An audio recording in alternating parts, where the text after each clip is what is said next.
design for Jill Stewart, who was big in Asia, and it eventually didn't come forward, but it made me leave the art offices that I was working at. And when that project died, I didn't want to go back. And so graphic design was like self-taught, trying to figure that out. And but the goal was always to get back to a spatial component for the studio. Yeah. I don't think I had a choice being an architect.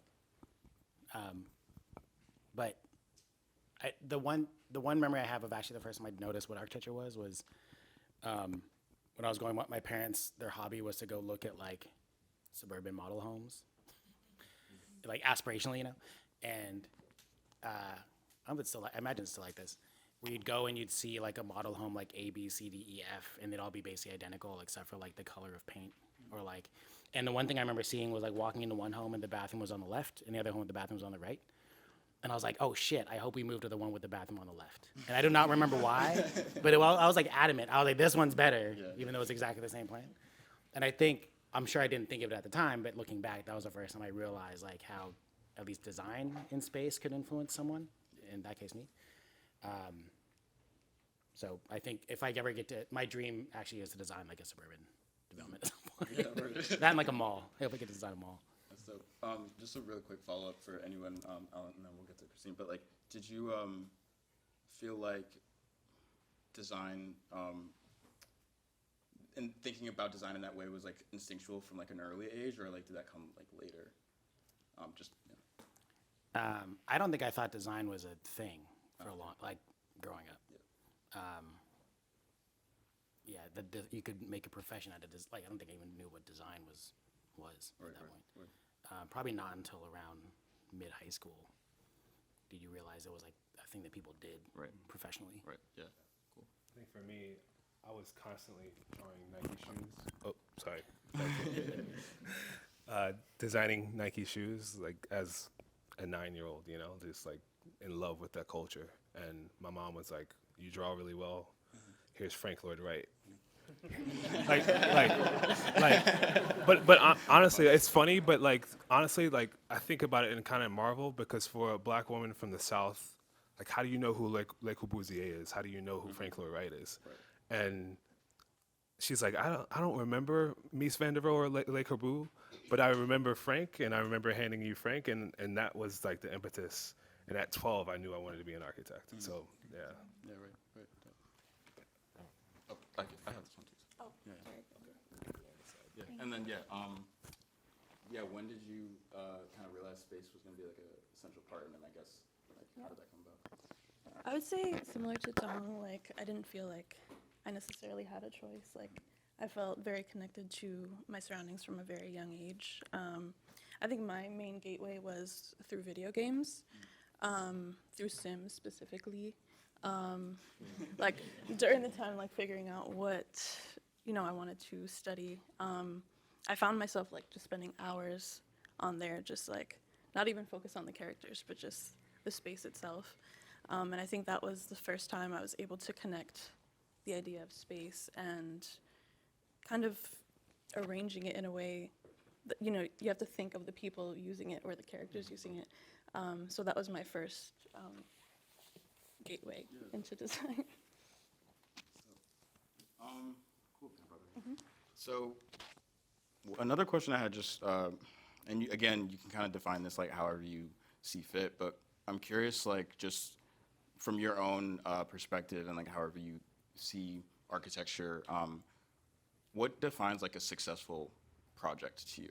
Like in terms of like something that's at least sound, things that do all the things well, or at least most of the things well, whether that's in part of like the cooperation of like how the project's put together, or it's the actual development and like the process of like erecting the space or piece of architecture. Again, we try to think about that. I'll say we don't do this, at least tell me if you feel differently, but as designers and architects, we actually never really follow up so much as we should. So like the true answer to that question is very much unknown, or we're scared of knowing. I remember going to see, I think they're called MAD architects, speak at Columbia GSAP a few years ago, and every project he showed the project 5 years, 10 years after it was done. And he wasn't worried about the final photography. It was like out of his iPhone. It was awesome. I'd never seen a presentation like that. But what he had intended versus what is there now was totally different. And I thought that was like a big thing to accept. And, you know, so yes, we can talk about awards and how the client feels about it and how we feel about it, but we probably don't do enough double checking or follow up, you know, hey, a year and a half over after it's done, how are things holding up? Did we program this right? You know, like. Do you think that's like an important part of the, like, we should be doing that? Like, I think where design is going, where we are going, I think it's important that we actually do think about it. When we talk about accessibility and access to good design, I think that's just like should be a part of the process. And I'm speaking high and mighty, we don't do that. Yeah, for sure. Because like, there's a real quick like follow up, like the longevity, you know, is like a really big issue with like my personal opinions about design. Like, I don't think things are designed to be like, you know, structurally like sound for long enough. But I wanted to direct the question to you, Charles, just because, you know, I know you talked about like the idea of like arena being around like for, you know, years and years to come. So like, again, like what defines like a successful project to you? And again, is like longevity like important and part of thinking that? So it's interesting hearing your perspective on this, because it's like we have the opposite thing, you know? It's like it's never over. It's like always going on, and there's like never a point in which it will be perfect. You know, you like do things, you adjust things, and then you like see more things, and so you never get a kind of finality, which is interesting.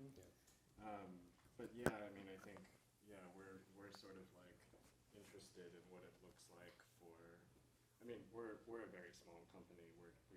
We've never like raised institutional money or anything. We're just like we're basically a small business. But what does it look like to grow a small business?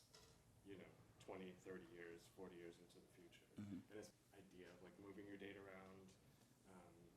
So what does it look like when like structures feel more permanent, and what are the kind of like motivations that we can build into our own process that lead towards that? Word. Anyone else? I was just gonna say that idea like of feedback. Agree. Never happens. It would be amazing to see happen or be part of. And I think a lot of it is like, as you're designing, I imagine most designers are doing this, you're always trying to put out something that's, I mean, the reason you get hired, I suppose, is you're going to produce something that's like a step past or a step beyond maybe what the client would do themselves.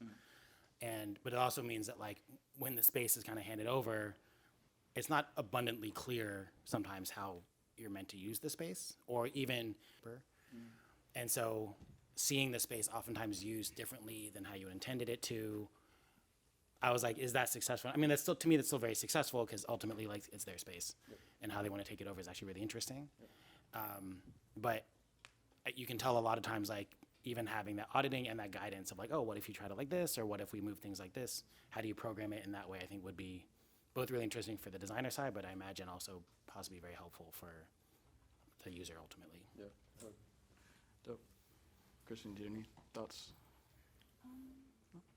I mostly asked just because of like thinking about like your work with like, you know, renderings, as well as kind of like when you're kind of, because I know you work in like maybe like a bit more of like more intimate spaces and like private spaces. So I guess when it comes to like a private space, like someone's like home or like something like that, do you have like a sense of like what is like a good successful project versus like what's not?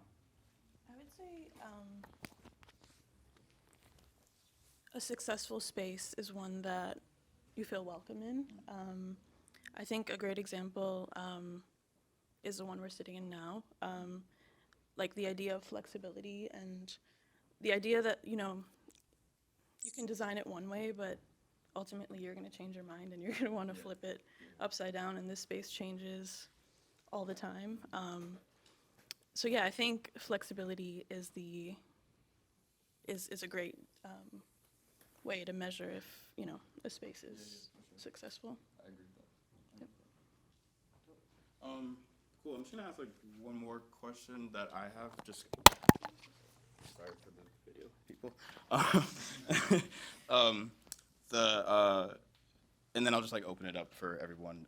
But one of the questions that I was thinking about when we were putting this talk together and kind of putting the materials together, we were thinking a lot about the responsibility that you have, like whether you occupy space or create a space.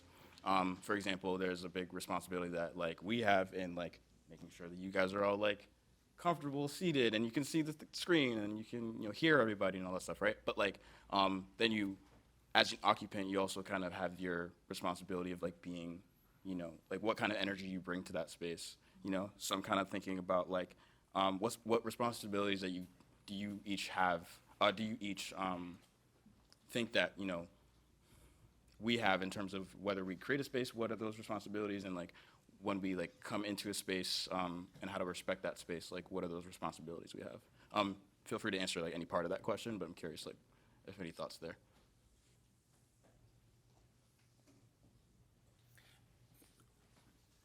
There was actually another question you had on the list that I thought was basically like, do you approach private or public work differently? Sure. That to me was like how I was thinking about answering this question. Yep. And like we do a little bit of residential, for example, but not that much because it's actually, for me, it's actually really difficult because ultimately you're designing for one or two people. Oftentimes the amount of resources